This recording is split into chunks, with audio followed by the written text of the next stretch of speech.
Mga boss, sa mga construction boy dyan, yung panoorin nyo to, sa mga mason. Gaano nga ba katibay ang ginagawa na pagbuhos ng kanilang mga hollow blocks ang tinatawag na CHB. Ayan, makikita natin sa video mga boss. Binubuhusan. Ready mix po ang gamit nito. Grabe ang tibay nito mga boss. Kung di ako nagkakamali, ang size ng hollow blocks na ito ay 16 or number 15. Okay. Ang ganda. Talagang tibay nito mga boss. Ang lalaki ng butas, no? Dire-diretso. Ang pag-asintada nito, isang diretsuhan lang.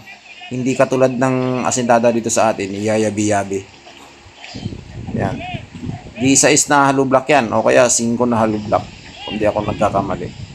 Malalaki at matitibay yung mga hollow blocks nila dyan, pero ginamitan pa nila ng ready mixer, oh. Grabe. Sa ibang bansa to mga boss. Ganda, oh. May bakal pang horizontal, oh. Tibay nito. Siguro bago nila bubuhusan yan, mga busing, ay ipapatong muna nila yung hollow block. Ayan. Ganda, oh.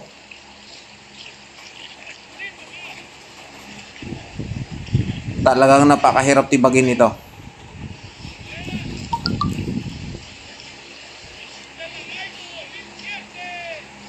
Ang ginamit pa naman yung ready mix, may chemical ito mga boss. Ay hindi ito basta-basta na natitibag.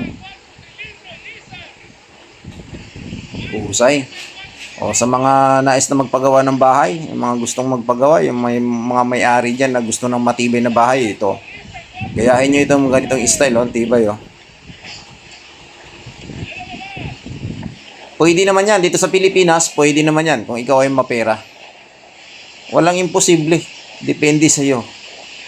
Dahil ikaw ang nagagastos, ikaw ang nagpapagawa ng bahay, pwedeng-pwede yan. Sa kanila kasi, yan ang ginagawa nila. Ayan, no. Ang tagal din mapuno, no? Kapag natuyo nito, napakatibay, napakatigas. Pero wala silang poste dito mga boss, nakayabi lang, oh. Makikita nyo, nakayabi lang yung poste, ay yung gilid nila. Yung corner, ayan, makikita nyo, oh. Wala akong nakitang poste.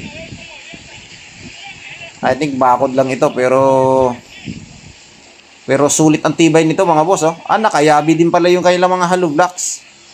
Yung CHB nila nakayabi din. Ang tagal mapuno, no? Talaga kasi ang ginawa ay kinuwan din, eh. Pinupuno talaga, oh. Galing ng pagkakaisip. Hindi mo na kailangan maghalo ng mano-mano. Ginamitan na lang ng mixer na ready mix. Lopet. Ganda, oh. Ayan, oh. Nakasakay sa scaffolding, oh. Tapos may nagtutulak sa ilalim. Oh, bahay din ito mga boss. Pader din ito, eh. Nga lang wala akong nakitang poste dito, yung kulong. Puro nakayabi. Mixer nga ang gamit, oh. Kita nyo yung truck ng mixer. Malupit. Galing. Ang husay.